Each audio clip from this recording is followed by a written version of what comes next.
Hello friends, आप सभी का स्वागत है हमारे YouTube चैनल ईज एडू पर। फ्रेंड्स, आज के वीडियो में मैं फिर आपके लिए लेकर आया हूं मैथ से जुड़े हुए इंपॉर्टेंट क्वेश्चंस जो कि सिंप्लीफिकेशन पर बेस्ड हैं और इसके थ्रू आप अपनी तैयारी को और बेहतर बना सकते हैं, जो कि आने वाले प्रधान शिक्षक परीक्षा हो, सिविल कोर्ट्स के एग्जाम हो, इन सब में आपके लिए बहुत इंपॉर्टेंट साबित होने वाले हैं। तो फ्रेंड्स, बिना देरी करते हुए वीडियो को शुरू करते हैं। इसको अंत तक देखिएगा और अपने कंसेप्ट को बेहतर बनाने की कोशिश कीजिएगा। और अगर आप चैनल पर नए हैं तो चैनल को सब्सक्राइब करके बेल आइकन जरूर प्रेस कीजिएगा ताकि हमारे वीडियोस की नोटिफिकेशन आपको मिलती रहे। तो फ्रेंड्स, जैसा कि आप स्क्रीन पर देख रहे हैं, ये पहला सवाल, इस तरह के प्रश्न आते हैं सरलीकरण में अक्सर कॉम्पिटिटिव एग्जाम्स में कि 7 का पावर 66, 7 टू द पावर 66, अगर 7 का पावर 66 तो इसका इकाई अंक क्या होगा। यानी ऐसे प्रश्नों में आपसे पूछा जाता है कि अब इतना बहुत ही ज्यादा पावर आपको दे देगा, ज्यादा घात दे देगा, और तब आपसे पूछेगा कि इसका इकाई अंक क्या होगा। और इसका हम विस्तार करते हैं तो इकाई अंक क्या हो सकता है, जिसके ऑप्शंस आपको अलग अलग दिए जाएंगे। उसमें राइट ऑप्शन क्या होगा जो आपको सिलेक्ट करना होगा। तो सबसे पहले हम समझते हैं कि ऐसे प्रश्नों को हम कैसे बना सकते हैं इजीली कंसेप्ट के थ्रू, कि कैसे हम इसके इकाई का अंक इतना 7 का पावर 66 का मतलब क्या हो गया, 7 को 66 बार गुना करना। तो क्या इतनी बार तो गुना करना संभव नहीं है कम समय में, तो हम कैसे इसको जल्दी से जल्दी निकाल सकते हैं। तो सबसे पहले उसके कंसेप्ट को समझने की कोशिश करते हैं। जिस नंबर का आपको जितना पावर दिया गया है उसके हिसाब से उसका एक कंसेप्ट डेवलप करेंगे। जैसे अगर हम 7 का पावर 1 करते हैं तो 7 का पावर 1 का अर्थ क्या होगा, 7 ही होगा। 7 का पावर 1 मतलब 7 एक बार। तो उसके बाद 7 का पावर अगर 2 करते हैं, इसका मतलब क्या हुआ, 7 दो बार होगा, 7 गुना 7, जिसका वैल्यू कितना होगा 49। यानी इसका 49 आने पर इकाई कितना हो गया, इसका 9 हो गया।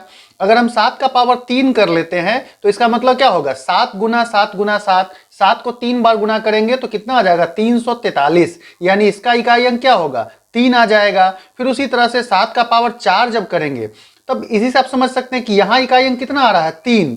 अब फिर 7 एक बार बढ़ गया तो 3 7 कितना हो जाएगा 21। इसके इकाई में क्या आ जाएगा, अब आपका 1 आएगा। तो इसी प्रकार से अब जब 7 का पावर 4 कर लेते हैं तो हमको लास्ट में क्या प्राप्त हो जाता है, 1 प्राप्त होता है इकाई के तौर पर। अब आपको पता है कि 1 से हम किसी भी संख्या को जब गुणा करते हैं तो उसके मान में कोई परिवर्तन नहीं होता है, वही रह जाता है। तो ऐसी परिस्थिति में अब हम क्या करेंगे, हम कैसे इजीली निकाल सकते हैं। मतलब ये क्लियर हो गया कि 7 का पावर 4 करने पर अंत में कितना आएगा, 1 आएगा। और 1 से संख्या को गुणा करना बहुत ही आसान होता है, जिसके थ्रू हम आसानी से उसको कैलकुलेट कर सकते हैं। अब कैसे देखिए निकाल सकते हैं। यहां पर 7 का पावर कितना कह रहा है, 66 कह रहा है। तो हम क्या करेंगे, हमको पता है कि 7 का पावर 4 करने पर इकाई में कितना आएगा, 1 आएगा। तो हम 4 से अब 66 जो इसका पावर होगा उसको हम भाग कर लेंगे। 4 से हम इसके पावर को भाग कर लेंगे, चूंकि 7 का पावर 4 तो इकाई 1, तो हम 4 से इसके पावर को भाग कर लेंगे 66 को। तो कितना होगा, 4 एकम 4 बच गया, 2 यहां पर 26, 4 छक 24, शेष कितना बच गया, 2। शेष कितना बच रहा है, 2 का मतलब हो गया तो पावर के क्रम में है, यानी शेष 2 बचेगा। मतलब 4 से तो कितनी बार होगा, 16 लगा यहां पर भागफल आपको। तो 16 चौके 64 बार जब होगा 7 गुना तो उसके इकाई में कितना आएगा, केवल 1 आएगा। क्योंकि 4 के अब टेबल के अनुसार जैसे ही चलेंगे हम तो इकाई मान 1 देगा। अब हम यहां क्या कर सकते हैं कि हमको 16 बार में भाग लगने पर शेषफल कितना बचा, 2 बच रहा है। तो बहुत ही इजी ट्रिक हो गई। अब 2 बच गया। एक तो हमको 7 के पावर 4 के कंसेप्ट में हमेशा 1 बचेगा। अब यहाँ 7 का शेषफल कितना बच रहा है, उसका हमें 2 बच रहा है। तो हम 7 को 2 बार यहाँ गुना में लिखेंगे और 2 बार गुना होने पर उसको इकाई में कितना आ रहा है, 9 आ रहा है। तो इसके इकाई में क्या हो जाएगा, 9, और यहाँ इकाई में कितना होगा, 1। तो 9 एकम कितना होगा, 9। यानी कि हमको इससे आसानी से कैलकुलेट कर सकते हैं कि इसका इकाई अंक क्या होगा। इसी तरह से आप कोई भी संख्या लेकर के उसके विस्तार करके उसका जो है 3 बार 4 बार जब उसका विस्तार करेंगे तो हमें आसानी से उसका मान प्राप्त हो जाएगा और उसके थ्रू हम इजीली कैलकुलेट कर सकते हैं। उसके बाद सिंपल है, यहां पर एक बार फिर से समझते हैं। 7 का पावर 1 किए तो 7 हुआ, 2 बार किए तो 49, मतलब इकाई 9 हो जाएगा। 3 बार करेंगे तो 343। क्यों, क्योंकि 9 और 7 को अगर आप गुना कर लेते हैं ऐसे भी तो 9 7 63 होगा, इसीलिए इकाई फिर कितना आएगा, 3 ही आएगा। तो कहने का मतलब किसी भी ढंग से करेंगे। वैसे ही 7 का पावर 4 तो अभी यहाँ इकाई 3 था, 3 सतह कितना होगा, 21। यानी इसके इकाई में कितना होगा, 1 आएगा। चाहे जो भी संख्या आएगी उसका इकाई अंक 1 आएगा। तो इसी प्रकार से 4 के पावर से हम इसके पावर को भाग कर लेंगे तो 4 से 66 को भाग देने पर शेष कितना बच रहा है, 2। तो जो भी यहाँ शेष बचेगा हम उतनी बार उस संख्या को गुना के रूप में लिख लेंगे। अब उसका इकाई देख लेंगे, 7 सतह 49 होगा, स्वाभाविक है। तो 9 ही बचेगा और यहाँ इकाई हमको इसका 1 प्राप्त हो रहा है 4 के घात में, तो इसलिए 9 इकाई 9, यानी कि हमें यहाँ पर कितना मान प्राप्त हो जाएगा, इकाई अंक कितना होगा, 9। इसके थ्रू आप देख सकते, जैसे अगर 5 के पावर में आता है तो बहुत ही इजी है, जैसे 5 का पावर 1 करेंगे तो 5 ही होगा, लेकिन 5 का पावर 2 कर देंगे तो 25 हो जाएगा, इकाई 5 ही रहेगा। 5 का पावर 3 कर लेंगे तो फिर 5 5 25 यानी 125 जो आता है, तो फिर इकाई 5 को, तो मतलब 5 का अगर सवाल आता है तो और आसान। 6 में भी आपको कोई लफड़ा नहीं है, 6 में भी अगर आप गुना करेंगे तो इसी प्रकार के रिजल्ट आएंगे। तो ऐसे केस में आप इजीली इसके इकाई अंक का पता कर सकते हैं। तो इस प्रकार से हम लोग फिर अब आगे देखते हैं कि इससे जुड़े हुए और किस तरह के सवाल पूछे जा सकते हैं। इससे रिलेटेड हमारा इस तरह का भी क्वेश्चन आ सकता है कि दो संख्याएं यहां पर दे दी गई, अब 2 संख्या 3 संख्या आपको दे दी जाएगी इस प्रकार से, और तब पूछा जाएगा इसका 3 का पावर 65 गुना 6 का पावर 32, अब इसका अगर गुणनफल किया जाए तो ऐसे केस में इकाई अंक क्या होगा। तो कंसेप्ट यही रहेगा, हमें बस इसी पैटर्न को लेके फॉलो करना है कि यहां अगर हम करते हैं 3 का पावर 1 करेंगे तो 3 का पावर 1 होगा, मतलब इकाई 3 रह गया। 3 का स्क्वायर करेंगे तो 3 2 बार गुना होगा, 3 तिहाई 9 हो जाएगा। 3 का पावर 3 करेंगे तो फिर 9 तिया कितना हो जाएगा 27, इकाई कितना हो गया 7 हो गया। फिर 3 का पावर 4 करेंगे तो 27 यानी कि 7 है यहां पर, फिर अगले बार एक और बढ़ेगा तो 7 तिया फिर कितना आएगा 21, उसके इकाई में क्या आएगा 1 आएगा। तो यानी कि अब जो इस प्रकार से मान प्राप्त हुआ, फिर क्या हुआ 3 को अगर हम 4 पावर के रूप में अगर व्यक्त करते हैं तो इकाई कितना हो जाएगा 1 हो जाएगा। फिर उसी तरह से इसको हम कैसे कैलकुलेट कर सकते हैं, 3 का पावर यहां कितना दिया गया है 65, तो 65 है तो हम फिर 4 से 65 को भाग कर लेंगे, फिर कितना होगा 16 चौके 64, इजीली इसको समझते हैं, मतलब ऐसे तो भाग देने की विधि अलग है, बट 16 चौके 64 यानी शेष कितना बचेगा यहाँ 1 ही बचेगा, मतलब 1 बच रहा है शेष। तो 3 का पावर 4 होने पर तो मान आपको 1 प्राप्त होगा, और यहां पर 1 शेष बच रहा है तो हम क्या करेंगे 3 का पावर 1 मतलब कितना होगा 3 होगा, तो 3 गुना 1 का मान कितना आएगा 3, यानी इसका अगर जो भी विस्तार होगा उसका इकाई अंक हमेशा कितना होगा 3 ही होगा। इसी प्रकार से हम 6 के पावर वाले कंसेप्ट को समझते हैं। 6 का पावर अगर 1 होगा तो 6 होगा, 6 का स्क्वायर करेंगे तो 6 छक 36, फिर इकाई कितना होगा 6 ही होगा, मतलब 6 को आप चाहे जितनी बार भी गुना करते चले जाएंगे इकाई हमेशा उसका 6 ही रहेगा। तो यानी इसका पावर 32 है, फिर भी वह कितना मान उसका इकाई का होगा 6 ही होगा। तो इसका इकाई अंक 3, इसका इकाई अंक 6, तो कितना होगा 3 गुना 6, 3 गुना 6 कितना आएगा 18। अब 18 का इकाई क्या हो गया 8, यानी हमारा राइट आंसर क्या हो जाएगा 8 हो जाएगा उसका इकाई अंक। और इस तरह से बड़ी ही आसान तरीके से हम पता कर सकते हैं कि किसी भी संख्या के विस्तार का इकाई अंक क्या हो सकता है। अब देखते हैं फ्रेंड्स आगे फिर किस तरह के कंसेप्ट्स आते हैं। कभी कभी सवाल इस प्रकार के भी आ सकते हैं कि ऐसा नहीं कि पावर के रूप में ही आपको दे, तो पावर वाला तो आप समझ गए कि कैसे उसका मान निकाल लेना है। कभी इस प्रकार से भी संख्या डायरेक्ट मल्टीप्लाई में आपको दे दी गई है और तब पूछा जाए कि अगर इतना गुना इतना गुना इतना गुना इतना, चाहे कितनी भी संख्याएं उसमें दे दे, और तब आपसे पूछे कि यहां अगर इसको गुना किया जाए तो उसका इकाई अंक क्या होगा, जिसके ऑप्शंस आपको मान लिया 2 4 6 8 कुछ भी इस तरह से देता है, 4 ऑप्शंस दे देगा। अब उस केस में हमको पता करना है कि ये अगर गुना होगा तो उसके इकाई में क्या होगा। तो क्या हम इन सबको गुना करके तब चेक करेंगे इकाई अंक क्या होगा, नहीं, यहां भी उसका ट्रिक यूज करना है। सबका इकाई पहले यूज कर लेना है। इसके इकाई में 4 है, इसका इकाई 128 का इकाई क्या हो गया 8, 617 का हो गया 7 और 413 का इकाई क्या हो गया 3। यानी हमें इकाई स्थान पर क्या क्या मान है 4 गुना 8 गुना 7 गुना 3।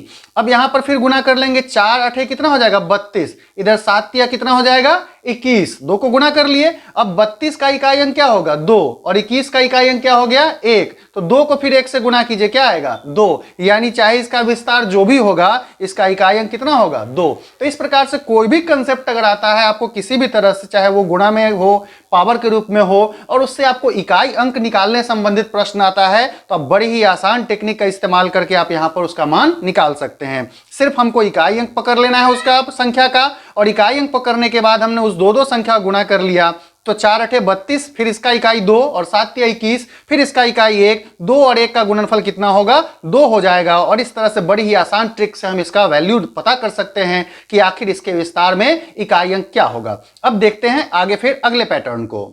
अब आगे देखते हैं फ्रेंड्स, इस प्रकार के क्वेश्चन भी एग्जाम में आते हैं अक्सर कि अगर यहां दे दिया गया कि a बटा b बराबर 3/8, सरलीकरण पर आधारित ये सारे प्रश्न हैं, और ऐसे प्रश्न आपको ट्रिक वाइज ही सॉल्व करने होते हैं जो आपके लिए बेहतर होगा। क्यों? क्योंकि अगर आप इसको कैलकुलेशन वाइज अगर जाएंगे तो वैल्यू निकालने में आपको काफी टाइम लगेगी। तो वहां पर बस ये नहीं पता करना होता है कि आप कितने तेज हैं, कितने आराम से बना सकते हैं इसको, बस वहां पर कितनी क्विकली आप इसको सॉल्व कर सकते हैं, आपका कैलकुलेशन कितना अच्छा है, इस पर आधारित प्रश्न होते हैं अक्सर कॉम्पिटिटिव एग्जाम्स में।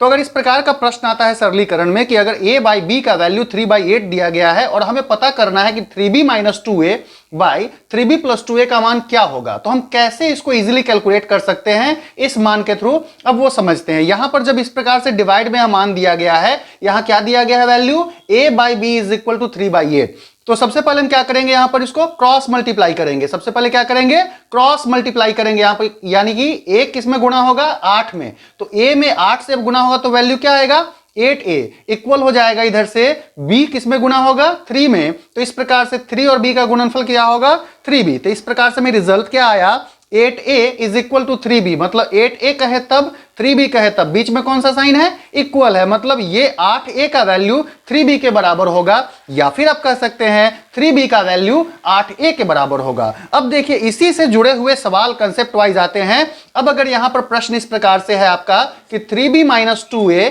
बाई 3b प्लस 2a, अब इसका वैल्यू हमें पता करना है, कैसे निकाल सकते हैं इसको क्विकली। अब हम देखिए तो 3b का वैल्यू किसके बराबर है, 8a के बराबर है। मतलब 3b किसके बराबर होगा, 8a।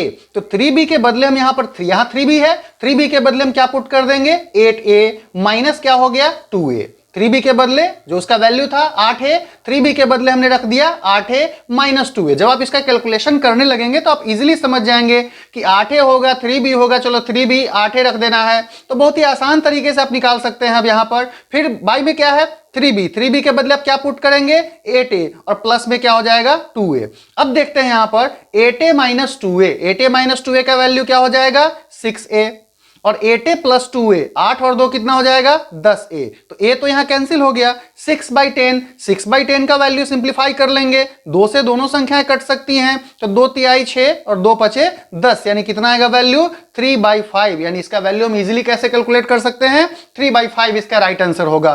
तो यानी अब अगर आप इसका प्रैक्टिस जब कर लेंगे ऐसे सवालों का, तो इसमें कंसेप्ट यही रहता है कि आखिर इसका गुणनफल जो है यह कहीं ना कहीं इसको पुट करने पर आधारित होता है। तो ऐसे केस में 8a जो हो गया वो 3b के इक्वल होगा।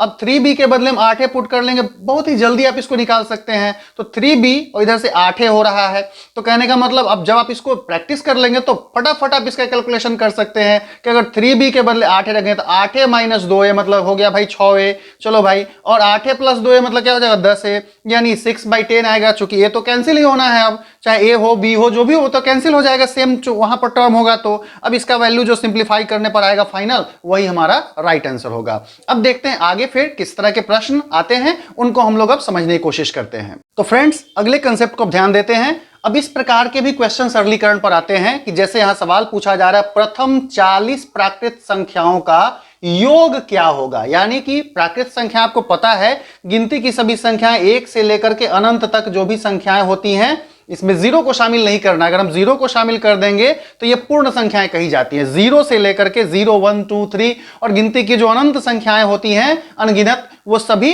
पूर्ण संख्याएं कही जाती हैं। मतलब पूर्ण संख्या में सिर्फ एक जीरो बढ़ जाता है।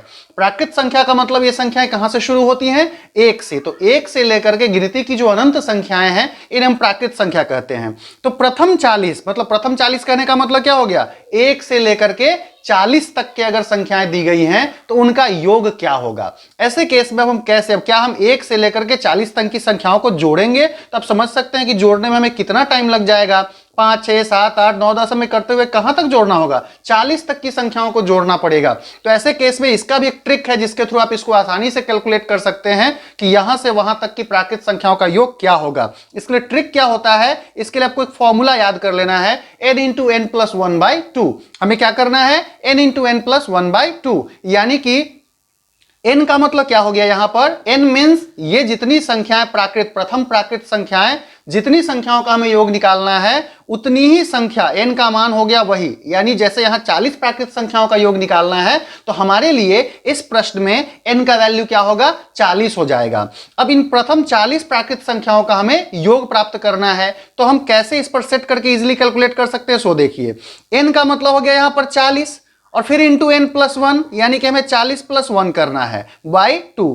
तो अब समझिए क्या होगा, 40 होगा और 40 प्लस 1 क्या होगा, 41 होगा। अब इसको टेक्निक से आप कैसे जल्दी बना सकते हैं, इससे भी जल्दी कैलकुलेट कर सकते हैं। कैसे, आपको जितना निकालना है बस ध्यान में क्या रखना है कि वह संख्या और उसके बाद की संख्या, चूंकि n+1 करेंगे तो हमेशा उसके बाद की संख्या आएगी। 5 + 1 करेंगे तो 6 मतलब 5 के बाद की संख्या, 95 + 1 कर देंगे 96 मतलब 95 के बाद की संख्या हो गई। तो यानी कि इसमें n+1 करना है मतलब 40 और 40 के बाद अगली संख्या क्या होगी, 41। तो हम क्या करेंगे, इन्हीं दोनों संख्याओं गुना कर लेंगे, 40 गुना 41 और उसमें क्या कर देंगे हम 2 से भाग कर देंगे। तो यहां पर सिंपल है, कैंसिल हो जाएगा 40, कितनी बार में कैंसिल होगा, 20 बार में, 2 से 20 दूनी 40। अब यहां क्या करना है हमें, 41 और 20 को गुना कर लेना है, 2 एकम 2 और 2 चौके 8, एक 0 है, यानी फाइनल आंसर क्या होगा 820। तो देखा आपने कितनी आसानी से आप प्रथम किसी भी अंक तक की प्राकृत संख्या अगर आपको दी गई है, 40 प्राकृत संख्या, 50 प्राकृत संख्या, 65 प्राकृत संख्या,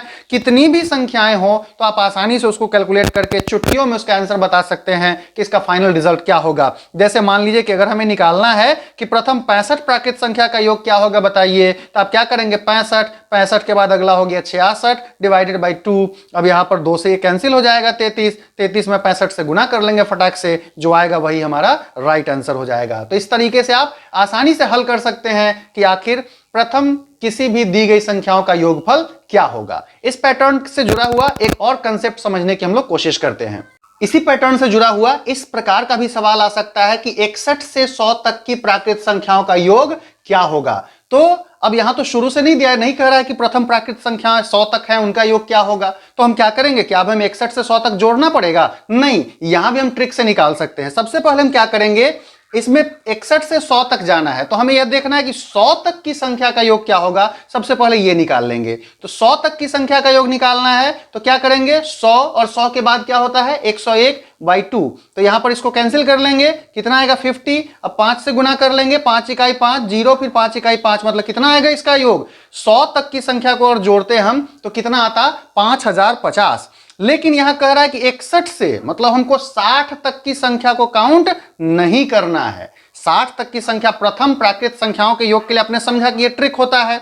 तो इसमें कहां तक की संख्याओं को छोड़ दिया है, 60 तक की संख्याओं को। तो हम क्या करेंगे, 60 तक की संख्या का योग क्या होगा वो निकाल लेंगे। तो 60 तक की संख्या मतलब 60 गुना उसकी अगली संख्या 61/2, तो यहां हो जाएगा 30। अब 30 से गुना कर लेंगे, 3 इकाई 3, 3 छक 18, कितना आएगा 1830। मतलब यहां तक का काउंट नहीं किया गया है, 60 तक की संख्या का योग काउंट नहीं किया गया है। तो हमें कुल योग कितना प्राप्त हुआ है, 5050। उसमें से काउंट कितना नहीं किया है, 1830। इसको हम क्या कर लेंगे, यहां पर माइनस कर लेंगे, घटा लेंगे। 0, 5 में से 3 गया तो 2, 10 में से 8 गया तो 2 और 4 में से 1 गया तो कितना होगा 3। यानी कि हमारा फाइनल आंसर क्या हो जाएगा 3220। तो इस तरीके से हम अगर बीच से भी कहीं संख्याएं देती है तो हम उसके थ्रू उसका कैलकुलेशन कर सकते हैं। अगली संख्या तक के फाइनल योग क्या होगा शुरू से वो पता कर लेंगे, कहां तक की संख्या छोड़ दी गई है उसका योग पता कर लेंगे और उन्हीं दोनों को माइनस कर देंगे, यही हमारा राइट आंसर होगा। तो फ्रेंड्स, ये थे आज के पैटर्न्स।